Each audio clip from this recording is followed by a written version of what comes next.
Every world has a moment where one choice, one mistake, you can't take back. It reshapes the fate of an entire city. And in Absolute Universe, that moment began in Evergreen, a trapped city, a dying father, four broken people, a cosmic judge whose verdict rewrote everything we thought we knew about the Green Lantern myth. Today, we enter the Absolute Green Lantern Corps, where your power isn't chosen by emotion, but by your actions, your sins, and the truth you tried to run from. This is the story of Absolute Green Lantern. Joe Mullen's story doesn't start with power, it starts with silence. She joins the Evergreen police force, young, talented, sharp, someone who believes in the justice system. But Evergreen is rotten. Bribes, cover-ups, deals between cops and criminals. And when Joe speaks up, nobody believes her. Not the force, not the city, not even her father. So she walks away, leaves Evergreen behind, quits being a police, and the only person who understands her pain is someone she hasn't met yet. Joe meets Cal, and for the first time in a long time, she feels peace. They'll fall in love fast, too fast, and when Joe starts talking about the importance of her work, Cal panics. Cal doesn't want to lose her, so she proposes on the spot. They marry quickly, but peace turns into distance. Distance becomes silence, and silence becomes a mistake Joe can never fully forgive herself for. She cheats on her. The guilt eats her alive until she finally tells Cal the truth.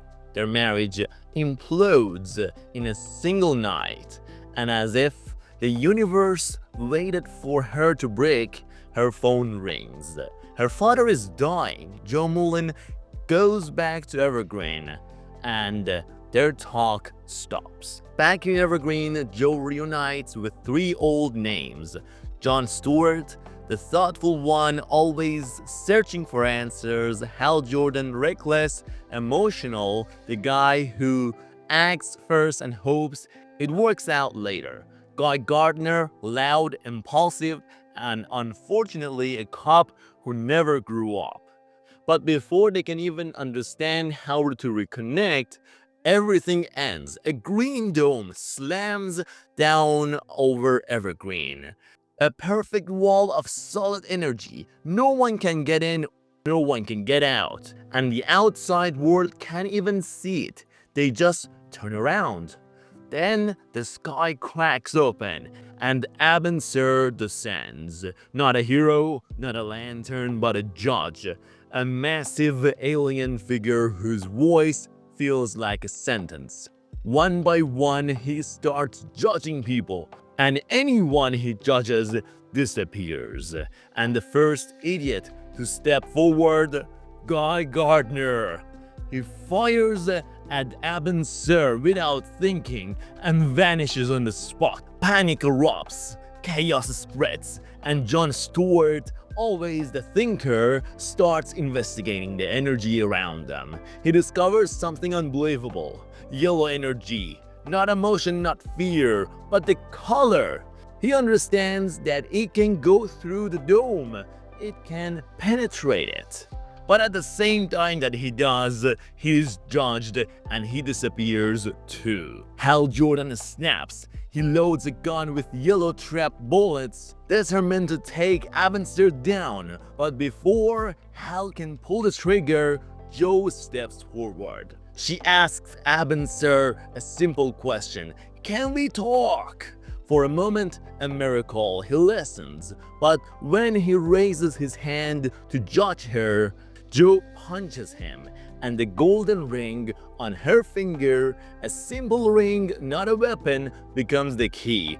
All of Abin Sur's power transfers into Joe. She becomes the absolute Green Lantern. Abin Sur collapses, powerless, and Hal Jordan, seeing the alien vulnerable, empties the gun into him. When that happens, his hand turns black. Not like ink, not like shadow, like something hungry. Something that consumes anything it sees as a threat. Hal loses control. The black energy begins spreading. Joe tries to stop him, and the two clash. Green and black light tearing the sky apart until the energy pulls them inside the lantern itself. Inside, they discover the truth. Everyone who disappeared is still alive. John, Guy, even the others. Events are judged, and John explains everything. The colors aren't emotions in this universe, they are judgment of action. What you did is what decides your power. Joe is green because she refused corruption, confronts injustice, and chose action over silence. Green represents resolve, will to control the force of standing up. Yellow color is for John. He never ran, he studied, investigated something for truth. Yellow represents understanding, analysis, knowledge as power. And Hal is black. He attacked. He acted from fear, anger, confusion. Black represents destruction, consumption, elimination of threat. Guy is red. Impulsive, chaotic action. He shot before thinking. Red represents reckless force, raw impact, explosive reaction. These aren't emotional spectrums, they're cosmic consequences. Your power is the thing that reflects on your choices. With the combined help of Joe and the others, they pull the black corruption off Hal before it consumes him entirely.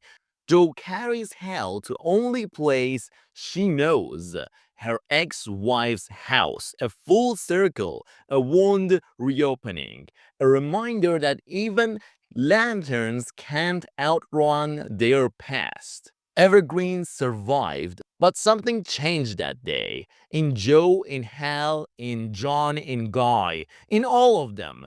Because the absolute universe isn't about hope. It's about judgment, about the choices you made when no one was watching, and the powers those choices create. Next time, the episode 6 is gonna be all about Absolute Flash, so watch out for that. Thank you so much for watching. See you in the next one. Bye.